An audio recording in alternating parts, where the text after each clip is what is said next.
Здравствуйте, друзья! Загадочная гибель Мохенджо-Даро. Мохенджо-Даро – буквально холм мертвецов. Город цивилизации долины Инда, возникший около 2600 года до нашей эры, расположен в Пакистане, в провинции Синд. Является крупнейшим древним городом долины Инда и одним из первых городов в истории Южной Азии, современником цивилизации Древнего Египта и Древней Месопотамии. В наши дни он считается самым крупным древним поселением Южной Азии. Просуществовал этот город 900 лет, а затем жители по непонятным причинам его покинули. Обнаружил древние руины в 1922 году индийский археолог Банарджи на одном из островов реки Инд и назвал их Мохенджо-Даро, что в переводе означает «холм мертвецов». Отнесли это поселение к древней цивилизации долины Инда, харабской цивилизации. Изучая уникальную историческую находку, специалисты пришли к выводу, что город долгое время являлся культурным центром, а его угасание шло не постепенно на протяжении веков, а произошло внезапно. При этом следует отметить, что на территории поселения и вокруг него нашли очень мало скелетов. По своему возрасту они относились к тем эпохам, когда город уже не существовал. Отсюда и возникла тайна гибели Мохенджо-Даро. Мохенджо-Даро, по-видимому, не угасал как культурный центр постепенно, его конец наступил по историческим меркам почти мгновенно.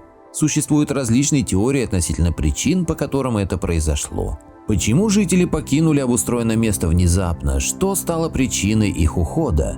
Специалисты стали выдвигать самые разные гипотезы, пытаясь ответить на этот вопрос. В 1980 году, почти после полувека работ, Мохенджо-Даро был присвоен статус объекта всемирного наследия ЮНЕСКО.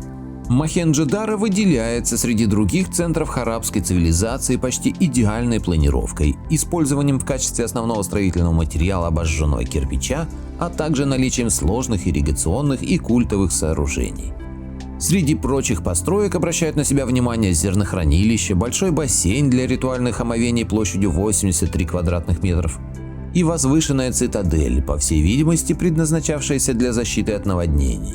Площадь Мохенджо-Даро составляла 300 га, что на 50 га меньше, чем Ракхигархи. В период расцвета население составляло от 30 тысяч до 40 тысяч человек. В Мохенджо-Даро были обнаружены едва ли не первые известные археологам общественные туалеты, а также система городской канализации. Сейчас даже не в каждом российском городе есть общественные туалеты. Посуда и домашняя утварь носят следы стандартизации. Кроме того, обнаружены многочисленные гири для весов и тисненные печати, указывающие на стандартизацию и централизованный контроль в торговой сфере. У многих зданий Нижнего города, где, по-видимому, обитали зажиточные граждане, просторные внутренние дворы, а кирпичные лестницы предположительно вели либо на второй этаж дома, либо на плоскую крышу, приспособленную для жилья. Стены были покрыты примитивной штукатуркой, чтобы предотвратить воздействие влажного воздуха или температурных перепадов на кирпич. В городе не обнаружено никаких архитектурных украшений, хотя возможно, что они были деревянными и не выдержали испытания временем. Так почему же такой крупный и густонаселенный центр в одночасье перестал существовать? В работе над останками Мохенджо-Даро было предложено несколько версий гибели города. Давайте рассмотрим три наиболее известные гипотезы. Версия первая. По версии ряда исследователей, самыми известными из которых был английский археолог Уиллер, обитатели Мохенджо-Даро подверглись истреблению во время нашествия ариев. Эта версия связывается с отрывками из Ригведы, где фигурирует разрушение Индрой и его божественным огнем крепостей противников ариев. Однако с этой гипотезой плохо согласуется тот факт, что почти за десятилетие раскопок на обширной территории Мохенджо-Даро было найдено менее 40 скелетов, причем часть из них, по-видимому, относится к эпохам, когда великий город был уже заброшен. Если захватчики арии брали его с боем, останков погибших должно было быть намного больше. Версия 2. По другой версии, Мохенджо-Даро мог погибнуть в результате сильного наводнения, ведь город находился на острове посередине полноводной реки. Впервые эту гипотезу выдвинул один из участников раскопок 1926-1931 годов Эрнест Маккей. Согласно этой теории, гибель города стала результатом наводнений. Эту теорию развивает руководитель последней крупной экспедиции в Мохенджо-Даро Дейлс. Согласно теории Дейлса, регион Мохенджо-Даро, изначально подверженный наводнениям из-за близости реки Инд, стал непригоден для обитания после поднятия уровня Аравийского моря в середине второго тысячелетия до нашей эры.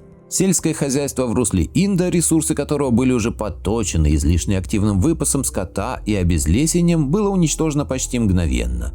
И народы инской цивилизации были вынуждены массово мигрировать в более плодородные районы на юго-востоке, в окрестностях современного Бомбея, где оказали влияние на развитие специфической энеолитической цивилизации Центральной Индии. Но данная теория так и осталась гипотезой, никаких фактических подтверждений теории наводнения исследователям обнаружить не удалось. В результате раскопок руинов города никаких следов водной стихии обнаружено не было. Версия 3. В целом гипотеза Эрнеста и Дейлса могла устроить научный мир, если бы не одно «но». В ходе раскопок по всему периметру города попадались осколки зеленого стекла, объяснить образование которых ученые вначале не могли. Также археологами было найдено множество фрагментов оплавленного кирпича, металла и глины. Позже ученые пришли к выводу, что стекло не что иное, как расплавленный и затвердевший под воздействием огромных температур песок. В наши дни подобное явление наблюдается военными на испытательных полигонах ядерного оружия. Довольно необычную версию высказал итальянец Винчетти и англичанин Девинпорт. Они заявили, что древний город пережил судьбу, подобную Хиросиме. На это указывали оплавленные кирпичи и куски глины. Также среди руин нашли оплавленные изделия из металла. Взятые образцы подвергли исследованиям в Римском университете и в лаборатории Национального совета исследований Италии. Анализ показал, что образцы были оплавлены при температуре 1400-1500 градусов по Цельсию. Такой температурный режим можно было в то время создать в горне-кузнечной мастерской, но не на открытом воздухе. Кроме прочего, скелеты людей и животных, найденные археологами в районе Мохенджо-Даро, имели повышенную дозу радиации, которая превышает нормальную дозу в 50 раз. Винчетти и Девинпорт также отметили, что в Мохенджо-Даро имеются следы особого рода. Они были выявлены при внимательном осмотре разрушений. Исследователи обнаружили четкую область или эпицентр, где древние строения были сметены каким-то мощным шквалом. От эпицентра к периферии разрушения постепенно уменьшаются, а на окраине развалины находятся в самом лучшем состоянии. Данная картина в точности совпала с последствиями атомного взрыва в Хиросиме. На основании всего этого исследователи выдвинули предположение, что загадочные завоеватели владели атомным оружием. Косвенным подтверждением этого может служить индийский эпос Махабхарата. В нем рассказывается о некоем взрыве, вызвавшем слепящий огонь без дыма. Вода при этом начала кипеть, а рыбы обуглились. Можно ли такую информацию рассматривать как метафору? Девинпорт полагает, что в ее основе лежит какой-то реальный факт. Однако подавляющее большинство ученых скептически отнеслись к гипотезе Винчетти и Девинпорта.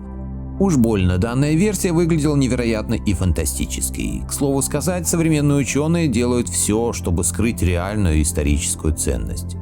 Так можем ли мы быть уверены в том, что все происходящее сейчас с нами уже когда-то не повторялось и уже с кем-то не происходило?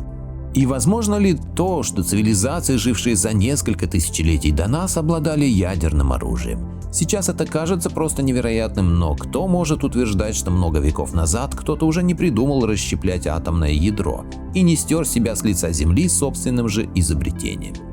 Как вы думаете, что погубило город Мохенджо-Даро? Напишите в комментариях. Автор статьи Олег Морозов. Благодарю всех, кто подписался на мой канал и смотрит мои видео. Ссылка на статью в описании. Поделитесь моим видео в соцсетях с родными, друзьями и знакомыми. Люди имеют право знать все точки зрения. Всем спасибо за внимание, буду рад вас видеть на своем канале снова.